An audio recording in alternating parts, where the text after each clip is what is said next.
नेता प्रतिपक्ष धर्मलाल कौशिक मोदी सरकार के 8 वर्ष पूरे होने पर सरकार की उपलब्धियां की जानकारी पत्रकार वार्ता में दी। उन्होंने कहा कि मोदी सरकार लोक कल्याणकारी योजनाओं को अंतिम व्यक्ति तक पहुंचे ऐसी सोच के साथ कार्य कर रही है। राजीव गांधी के उद्बोधन का जिक्र करते हुए कहा कि विकास के लिए हम 100 देते हैं तो अंतिम व्यक्ति तक 15 ही पहुंच पाता है, अर्थात भ्रष्टाचार की बलि चढ़ जाया करती थी। जब इतने बड़े पैमाने पर भ्रष्टाचार होगी तो विकास प्रगति कहां होगी। वर्तमान मोदी सरकार डिजिटल ट्रांजैक्शन के माध्यम से 100% पारदर्शिता के साथ कार्य कर रही है। शासन की महत्वपूर्ण योजनाओं में उज्ज्वला योजना, आयुष्मान योजना, स्वच्छ भारत मिशन, प्रधानमंत्री आवास योजना, प्रधानमंत्री सड़क योजना, किसान सम्मान निधि योजना के तहत 2 लाख से अधिक राशि किसानों के खाते में दी गई है। अंतिम व्यक्ति तक केंद्र की लोक कल्याणकारी योजनाएं पहुंचे, इस पर प्रयासरत हैं। उस समय कांग्रेस की सरकार थी, केंद्र में यूपीए की सरकार।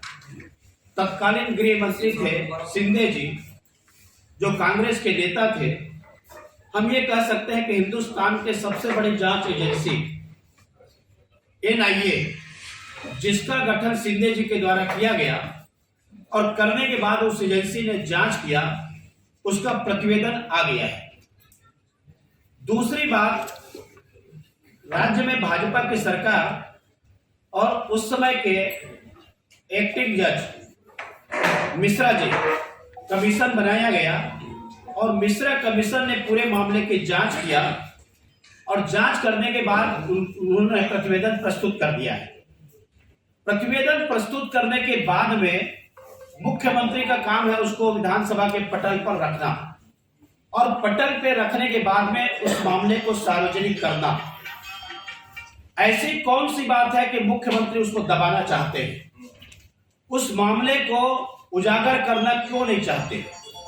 कांग्रेस की सरकार क्यों सहमी हुई है? कांग्रेस की सरकार क्यों डरी हुई है? और आनन फानन में जो रिटायर्ड जज है उनकी कमेटी बनाना और कमेटी बना करके आनन फानन में जांच कराना, लेकिन जो जांच हुई है उस जांच को सामने आना चाहिए। सामने आने के बाद में जो उसमें लिखा होगा उसके ऊपर आगे चलना चाहिए और आगे चल करके कार्रवाई होनी चाहिए। उस परिवार को न्याय मिलने चाहिए, लेकिन मुख्यमंत्री खुद नहीं चाहते उस परिवार को न्याय मिले और इसलिए आनन फानन में 2 कमेटी